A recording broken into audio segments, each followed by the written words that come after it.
भारत का सबसे बड़ा जलजहाज नटवरलाल बिहार का एक सीवान जिला और उस जिले से लगभग 80 किलोमीटर दूर पड़ने वाला गांव जीरादेई, जो सबसे पहले तो प्रसिद्ध हुआ देश के सबसे पहले राष्ट्रपति राजेंद्र प्रसाद के नाम से, लेकिन इसके बाद इस गांव का नाम नटवरलाल की वजह से सुर्खियों में आया। दोस्तों, हम बात कर रहे हैं देश के सबसे बड़े ठग नटवरलाल की। पता नहीं ऊपर वाले ने उसके दिमाग को किस प्रकार से डिजाइन किया। उसने हालांकि किसी पर हाथ तो नहीं उठाया, लेकिन उसके बावजूद उसने ऐसे ऐसे कारनामे कर दिए जिनके बारे में कोई भी अगर सुनता है तो हैरान रह जाता। आज आप हमारे वीडियो के आखिर तक बने रहना। आज हम लेके आए हैं नटवरलाल की पूरी कहानी। नटवरलाल के पिता का नाम रघुनाथ प्रसाद श्रीवास्तव था और रेलवे में एम्प्लॉय थे और जीरादेई में ही रहते थे। यहीं पर नटवरलाल का जन्म हुआ और स्कूल की शिक्षा पूरी हुई। इनके गांव में लोग आज भी इनका नाम बड़े सम्मान से लेते हैं। उसे या तो मिस्टर नटवरलाल कह के बुलाते हैं या फिर मिथिलेश बाबू, क्योंकि उसका असली नाम मिथिलेश श्रीवास्तव था। जीरादेई में एक छोटा सा रेलवे स्टेशन भी है और इसी रेलवे स्टेशन से डॉक्टर राजेंद्र प्रसाद ने दिल्ली की रेल पकड़ी थी और वे फाइनली राष्ट्रपति भवन पहुंच गए थे। लेकिन नटवरलाल ने दिल्ली की ट्रेन पकड़ी तो वो देश के अलग अलग 9 जिलों के अंदर पहुंच गए। गाँव वालों ने कहा कि जब वे आखिर बार गाँव आए थे, वो 3 गाड़ियों के काफिले के साथ आए थे और उसने पूरे गांव को दावत पर बुलाया था और जाते वक्त सभी को 100 रुपए देके गया। गांव वालों का हर परिवार यही कहता है कि उसने हम सब के लिए बहुत कुछ किया है। बस यही वजह है कि सब उसे मिथिलेश बाबू कहते हैं। नटवरलाल के बारे में एक किस्सा बहुत बड़ा मशहूर है। साल 1900 में वह कानपुर की जेल में बंद था और चलने फिरने से लाचार था। व्हील चेयर पर चलता या फिर एक से दूसरी जगह पर कोई दूसरा उसे शिफ्ट करता था। अदालत की परमिशन से नटवरलाल को कानपुर दिल्ली एम्स हॉस्पिटल तक ले जाने की व्यवस्था करवाई गई। उसकी सिक्योरिटी और सेफ्टी के लिए 3 पुलिस वालों की ड्यूटी लगवाई गई और दिल्ली रेलवे स्टेशन पर पहुंचने के पश्चात उसको व्हील चेयर से उतारा गया। वहां मौजूद पैसेंजर सीट पर बैठाया गया। पहला पुलिस वाला एम्बुलेंस के लिए चला गया, दूसरा वाला किसी और काम से चला गया तो वो भी चाय लेने के लिए चला गया। लेकिन जैसे ही वापस आया तो वो हैरान रह गया, क्योंकि 84 साल का नटवरलाल आज फिर पुलिस को सपना देकर भाग गया था। उसके बाद नटवरलाल के ऊपर 400 मामले दर्ज थे और 400 में से सिर्फ 52 नाम सामने आए थे। मतलब कि इतने सारे अलग अलग नामों से लोगों के साथ ठगी की और देखी कि उसके ठगी के कामों की शुरुआत उसी टाइम से शुरू हो गई थी जब वो स्कूल में पढ़ रहा था। एक बार केमिस्ट्री में फेल हुआ तो उसके पिताजी ने उसको बहुत डांट लगाई। एक बार की बात है जब एक पड़ोसी ने नटवरलाल को एक बैंक ड्राफ्ट दिया था बैंक में जमा कराने के लिए, तो फिर उसके पश्चात 2 से 3 बार उसने पड़ोसी के सिग्नेचर को कॉपी करके उसके खाते में से हजार रुपए निकाल दिए। जब पड़ोसियों को ये पता चला कि खाते में से पैसे निकल गए हैं तो उसने जाकर नटवर के पिताजी को शिकायत कर दी। फिर क्या होना था, पिताजी ने नटवर की बहुत अच्छे वाली दवाई की। फिर नटवर को गुस्सा आया और वह घर छोड़कर चल गए कोलकाता जाकर उसने एक सेठ के वहां नौकरी की।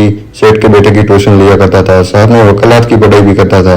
फिर जैसे ही नटवरलाल ने सेठ से पैसे मांगे तो सेठ ने पैसे देने से इनकार कर दिया। उसके बाद नटवरलाल ने सेठ को एक कॉटन के बिजनेस का लालच दिया और उसे लगभग 4 से 5 लाख का चूना लगा दिया।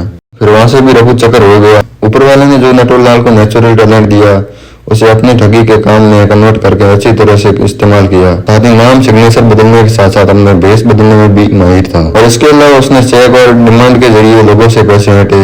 वो पढ़ने का शौकीन तो नहीं था, लेकिन अखबार का शौकीन था और हर इंफॉर्मेशन को पढ़ के अपने दिमाग में स्टोर रखता था। डिमांड ड्राफ्ट के जरिए जो उसने ठगी की उसका एक नमूना उस समय के फाइनेंस मिनिस्टर नारायण दत्त तिवारी का पर्सनल सिक्योरिटी बताया और कैनॉट पैलेस की एक घड़ी की दुकान में पहुंचकर उसने बताया कि कल कांग्रेस के बड़े नेताओं की मीटिंग है जिसमें नारायण दत्त की तरफ से प्रधानमंत्री राजीव गांधी को 90 घड़ियां भेजनी है।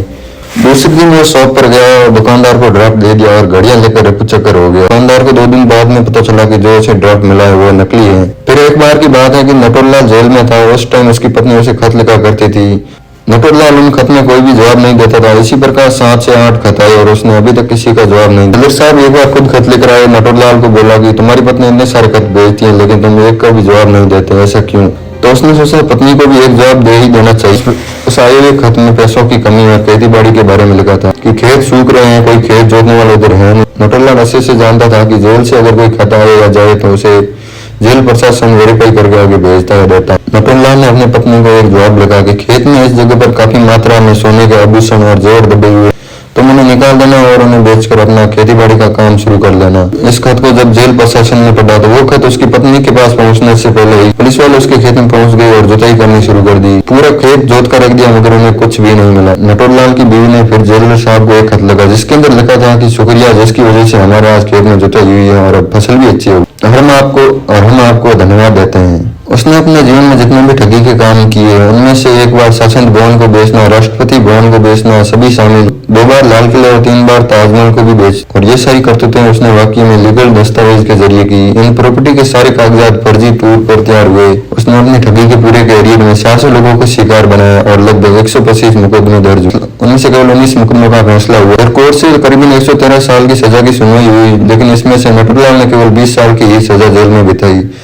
इस दौरान उसे 9 बार गिरफ्तार किया गया, जिन्हें यूपी, बिहार, एमपी और आंध्र प्रदेश राज्यों की जेलें थी और इन 9 में से केवल पहली बार ही जमानत कर रिहा किया गया था। इसके अलावा 8 बार पुलिस वालों को चकमा देकर वो भाग चुका था। इसके बाद 2009 में नटवरलाल के वकील ने कहा कि जब वो जेल से भाग रहा था तो उसकी रेलवे ट्रैक पर मौत हो चुकी थी। उसके बाद अदालत ने इस पर चल रहे सारे मामलों को खत्म कर दिया।